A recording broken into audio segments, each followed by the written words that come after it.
संघ कार्य। संघ आज 96 वर्ष का हो गया है। जो उसे बच्चों का संघ कहते थे, अब उन्हें ज्येष्ठों का संघ कहना पड़ेगा। फिर भी आज हमारा ध्यान बालकों की ओर, किशोरों की ओर कम नहीं हुआ है।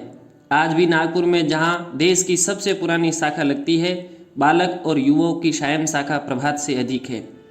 डॉक्टर जी कहा करते थे कि किसी भी संस्थान को 3 दौरों से गुजरना पड़ता है। पहला दौर उपेक्षा का, दूसरा विरोध का और फिर प्रशंसा का। लगता है अब संघ तीसरे दौर में प्रवेश कर रहा है, क्योंकि आज प्रशंसा और संघ के विषय में अच्छी टिप्पणियां भी सुनने को मिल जाती है। हिंदुत्व का अनुकूल वातावरण। आज सौभाग्य से हिंदुत्व की विचारधारा के अनुकूल वायुमंडल बन रहा है। सर्वोच्च न्यायालय ने संस्कृत विषयक और समान नागरिक कानून के विषय में जो निर्णय दिए हैं, वह सरकार की अल्पसंख्यक तुष्टीकरण नीति पर कड़ा प्रहार है। जब विश्व हिंदू परिषद पर जो अकारण प्रतिबंध लगाया गया था, उसे पचाट ने बड़े करारे शब्दों में सरकार की भर्त्सना करते हुए उस समय उन्होंने कहा, वायुमंडल में इस बदलाव के कारण हिंदू हितों की चिंता करने वाली सरकार आज केंद्र में है। हिंदुत्व की इस बढ़ती लहर को देखते हुए राष्ट्र विरोधी शक्तियां घबराई हुई है। समाज परिवर्तन। फिर भी सरकार या सरकारी कर्मचारी समाज परिवर्तन नहीं ला सकते। सरकार हमारे मार्ग में रोड़ा न बने और वातावरण अनुकूल बनाए, इतनी ही हमारी उससे अपेक्षा है। समाज परिवर्तन तो व्यक्ति के बदलने से होगा। संस्कारों से युक्त व्यक्ति संघ की शाखा में कैसे निर्मित होता है, यह बात सब जानते हैं। व्यक्ति को संस्कार देने की डॉक्टर जी ने संघ शाखा की अभिनव पद्धति निर्माण की। शाखा के कार्यक्रमों से हिंदू समाज में समरसता, अनुशासन और चरित्र निर्माण होता है। स्वयंसेवकों द्वारा चलाए हजारों विद्यालयों में अच्छी पढ़ाई और अच्छे संस्कार प्राप्त होते हैं, यह सभी मानते हैं। वनवासी क्षेत्रों और सेवा बस्तियों में सेवा प्रकल्पों द्वारा चिकित्सक अच्छा काम कर रहे हैं। ये सब अपने समाज के ही बंधु हैं। यह भावना और समाज सेवा का संस्कार उन्होंने शाखा से पाया है। इसीलिए संघ की कार्य पद्धति पर संपूर्ण समाज का विश्वास बढ़ा है। इसमें से राष्ट्र सेवा के लिए संस्कारित व्यक्ति निर्माण किए जा रहे हैं। हमारी शाखाएं बढ़े, उनमें से अधिक संख्या हो और उसके कार्यक्रम अधिक संस्कार क्षम हो, यही आज सबसे बड़ी आवश्यकता है। ऐसी संघ शक्ति के साथ पूरा समाज सहयोग देने के लिए तैयार हो, तभी देश फिर से सुखी, समृद्ध और सम्मान का जीवन जी सकेगा। हमारी भूमिका। संघ की एक भूमिका है कि समाज में अपने पुराने नैतिक मूल्यों और गौरव की स्मृति जागृत करते हुए अपने जीवन में सदाचार का उदाहरण प्रस्तुत करे। इस देश में सामान्य जन का कैसा चरित्र, ईमानदारी और सच्चाई रही है, इसका स्मरण कराना चाहिए।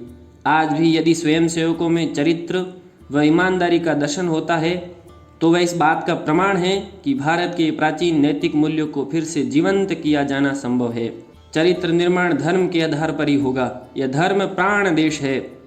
राजनीतिक दलों ने जिस प्रकार आज धर्म को नकारा, इसीलिए यह वर्तमान की दुस्थिति पैदा हुई। कोयले और हीरे में विशेष अंतर नहीं होता, अंतर उसकी आंतरिक संरचना में ही होता है। हम भी यदि मनुष्य की भीतरी मानसिकता में बदलाव ला दे, तो जो आज भ्रष्ट दिखता है वह वैसे ही सुदूर हो सकता है। जैसे डाकू वाल्मीकि बन गए, संपर्क में लाने पर बहुत बड़ा परिवर्तन लाया जा सकता है। यही हमारा धर्म है। समाज के सामर्थ्य को भुला दिया गया, सब कुछ सरकार के भरोसे छोड़ दिया गया, जिसकी वजह से देश की दुर्दशा हुई। सोए हुए हिंदू समाज की समता को जगाना आज की सबसे बड़ी आवश्यकता है। पहले जब अंग्रेज राज्य था, तो उसकी ज़रूरत के सब काम समाज स्वयं करता था। दानी लोग धर्मशालाएं बनवाते थे, कुएं खुदवाते थे, विद्यालय और अस्पताल चलाते थे। लेकिन समाजवादी अर्थव्यवस्था के प्रादुर्भाव के साथ ही नई विचारधारा ने जन्म लिया कि सरकार ही सेल्स टैक्स, इनकम टैक्स और अन्य प्रकार के कर वसूल करेगी और बदले में स्कूल, अस्पताल इत्यादि के सारे कार्य करेगी। पिछले 50 साल के अनुभव से हम देख सकते हैं कि सरकार कितने कार्य कर रही है। समाज में अपूर्व सामर्थ्य है, उसे जगाने का काम करना होगा। समाज में खुद कमाने वाले हो, खुद देने वाले हो, तो किस बात की चिंता है। ऐसी मनोवृत्ति पैदा करनी होगी कि समाज के सारे काम हमारे ही प्रयासों से संपन्न हो। 3 ऋण। 3 प्रकार के अपने समाज में ऋण माने गए हैं, जो प्रत्येक सत्पुरुषों को पूर्ण करने होते हैं। पितृ ऋण, देव ऋण और ऋषि ऋण। एक अमेरिकी मित्र ने कहा कि भारत में ऐसी अनेक विशेषता हैं जिसकी वजह से यह देश चल रहा है। हमारी परिवार व्यवस्था को ही ले, इसमें बुजुर्ग लोगों को संरक्षण है। अगर सरकार को बुजुर्गों के पालन पोषण के लिए वृद्धाश्रम खोलने पड़ते तो करीब 70,000 करोड़ रुपए खर्चा करना पड़ता। भारत में 125 करोड़ जनता रहती है और करीब 20 करोड़ परिवार है। उसमें एक परिवार में एक भी वृद्ध माने तो 20 करोड़ वृद्धों की देखभाल का जिम्मा सरकार पर होता। प्रतिवर्ष सालाना 5,000 रुपये खर्च करना पड़ता, तो ऐसी स्थिति में 70,000 करोड़ रुपए की व्यवस्था सरकार को करनी पड़ती। आज अमेरिका में यही हालत है। वृद्धों की देखभाल के लिए सरकार को ओल्ड एज होम चलाने पड़ते हैं, जबकि हमारे यहाँ वृद्ध लोग प्रेम से परिवार में रहते हैं, नाती पोतों के बीच में रहते हैं। दादियाँ और नानियाँ घर के छोटे मोटे कामों में हाथ बटाती है और उनका भरण पोषण होते रहते हैं। देव ऋण यानी पर्यावरण के बारे में तो समाज में नई समझ पैदा हो रही है कि यह हवा पानी जो हमें प्रकृति से मुफ्त में मिल रहे हैं, यह ईश्वर की दी हुई सौगात है जो स्वच्छ रहना चाहिए। सूरत नगर में जरा सी चूक हो गई तो प्लेग जैसा भयानक रोग वापस लौट आया। आज वहां से आने वाले प्रत्येक व्यक्ति की जांच की जा रही है और डॉक्टर तक उठकर भाग रहे हैं। वैसे ही अभी कोरोना महामारी इसी का ही दुष्परिणाम है। तीसरा ऋण ऋषि ऋण है। समाज के बुद्धिमान और ऋषि पुरुषों ने समाज को बनाने में योगदान किया, उसे चुकाना भी आवश्यक है। सब कुछ समाज का है और समाज से ही लिया है, जो समाज को वापस किया जाना चाहिए। ईश्वर का बनाया हुआ जगत है। कुरान में भी कहा है कि एक नाम अल्लाह का है और अल्लाह के सिवा कुछ नहीं है। कम से कम उपभोग करे और शेष समाज को वापस करे। धर्म ग्रंथों में कहा है कि जितने से पेट भरता है, अगर उससे ज़्यादा रखते हो तो तुम चोर हो। 1000 डॉक्टर सूरत को छोड़कर भाग गए, फिर भी अनेक डॉक्टर साहस के साथ प्लेग रोगियों की सेवा में लगे रहे। समय की मांग प्रचारक। वैचारिक दृष्टि से श्रेष्ठता में भारत विश्व में सबसे आगे है। हिंदुत्व का विचार व हिंदू धर्म सर्वश्रेष्ठ है।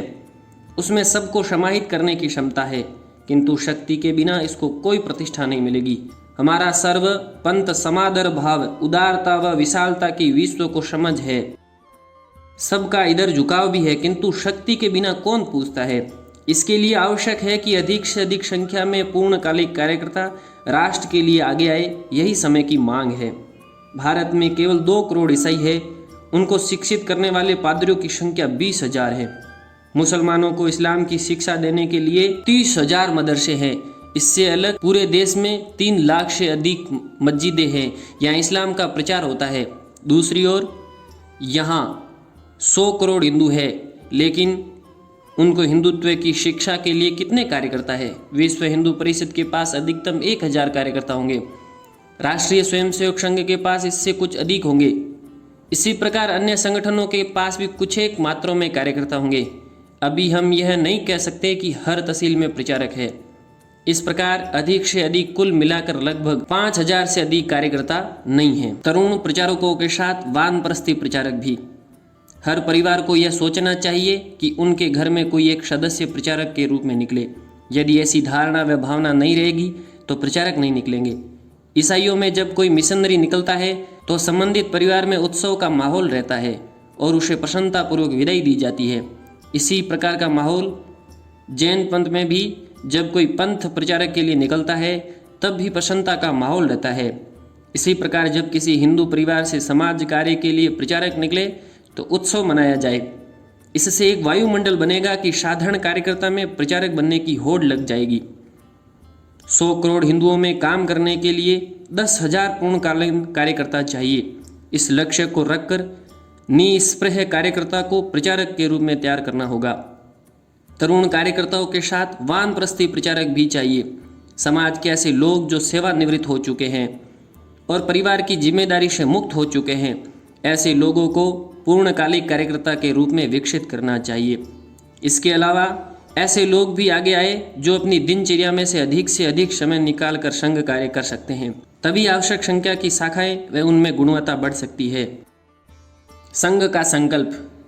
आज संघ देश की संपूर्ण स्थिति बदलने के लिए लोगों को जगाने में संकल्पित है और मातृभूमि के प्रति प्रेम की भावना जगाने का कार्य संघ निरंतर करता आ रहा है। हम ऐसा भारत बनाने को संकल्पित हैं कि भारत माता की जय हम ही नहीं पूरी दुनिया के लोग कहे। भारत माता की जय।